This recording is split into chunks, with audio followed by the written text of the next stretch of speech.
Chapter 25. Samuel died, and all Israel gathered themselves together and mourned for him, and buried him at his house at Ramah. Then David arose and went down to the wilderness of Paran.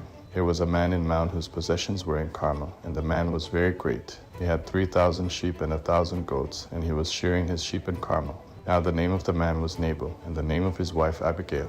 This woman was intelligent and had a beautiful face, but the man was surly and evil in his doings. He was of the house of Caleb. David heard in the wilderness that Nabal was shearing his sheep.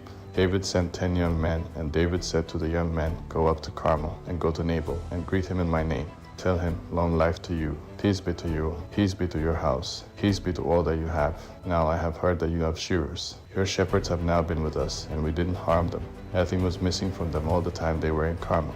Ask your young men, and they will tell you. Therefore let the young men find favor in your eyes, for we come on a good day. Please give whatever comes to your hand to your servants and to your son David." When David's young men came, they spoke to Nabal all those words in the name of David, and waited. Nabal answered David's servants and said, "Who is David? Who is the son of Jesse? There are many servants who break away from their masters these days. Shall I then take my bread, my water, and my meat that I have killed for my shearers, and give it to men who I don't know where they come from?" So David's young men turned on their way and went back, and came and told him all these words. David said to his men, "Every man put on his sword." Every man put on his sword. David also put on his sword. About 400 men followed David, and 200 stayed by the baggage. But one of the young men told Abigail, Nabal's wife, saying, "Behold, David sent messengers out of the wilderness to greet our master, and he insulted them. But the men were very good to us, and we were not harmed, and we didn't miss anything as long as we went with them when we were in the fields. They were a wall to us both by night and by day, all the while we were with them keeping the sheep. Now therefore know and consider what you will do, for evil is determined against our master and against all his house, for he is such a worthless fellow that one can't speak to him." Then Abigail hurried and took 200 loaves of bread, 2 containers of wine, 5 sheep ready dressed, 5 seahs of parched grain,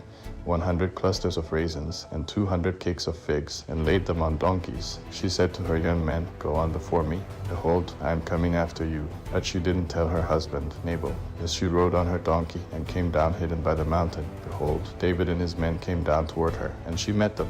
Now David had said, "Surely in vain I have kept all that this fellow has in the wilderness, so that nothing was missed of all that pertained to him. He has returned me evil for good. God do so to the enemies of David, and more also, if I leave of all that belongs to him by the morning light so much as one who urinates on a wall." When Abigail saw David, she hurried and got off her donkey, and fell before David on her face, and bowed herself to the ground. She fell at his feet and said, "On me, my lord, on me be the blame. Please let your servant speak in your ears. Hear the words of your servant. Please don't let my lord pay attention to this worthless fellow, Nabal, for as his name is, so is he. Nabal is his name, and folly is with him. But I, your servant, didn't see my lord's young men whom you sent. Now therefore, my lord, as Yahweh lives and as your soul lives, since Yahweh has withheld you from blood guiltiness and from avenging yourself with your own hand, now therefore let your enemies and those who seek evil to my lord be as Nabal. Now this present which your servant has brought to my lord, let it be given to the young men who follow my lord. Please forgive the trespass of your servant, for Yahweh will certainly make my lord a sure house, because my lord fights Yahweh's battles. Evil will not be found in you all your days. Though men may rise up to pursue you and to seek your soul, yet the soul of my lord will be bound in the bundle of life with Yahweh your God. You will sling out the souls of your enemies as from a sling's pocket. It will come to pass, when Yahweh has done to my lord according to all the good that he has spoken concerning you, and has appointed you prince over Israel, that this shall be no grief to you, nor offense of heart to my lord, either that you have shed blood without cause, or that my lord has avenged himself.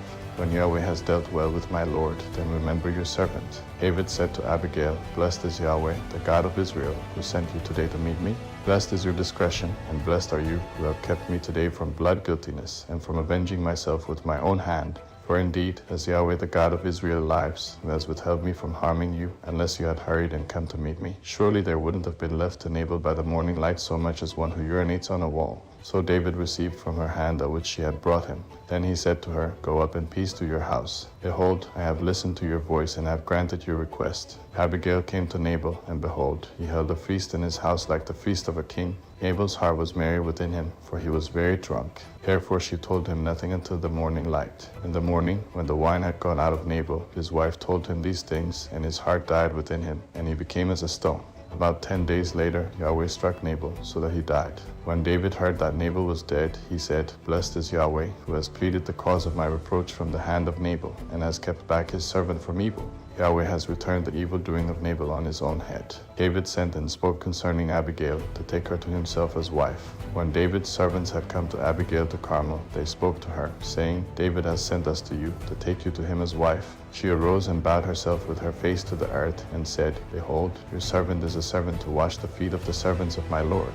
Abigail hurriedly arose and rode on a donkey with her 5 maids who followed her, and she went after the messengers of David and became his wife. David also took Ahinoam of Jezreel, and they both became his wives. Now Saul had given Michal his daughter, David's wife, to Palti the son of Laish, who was of Galam.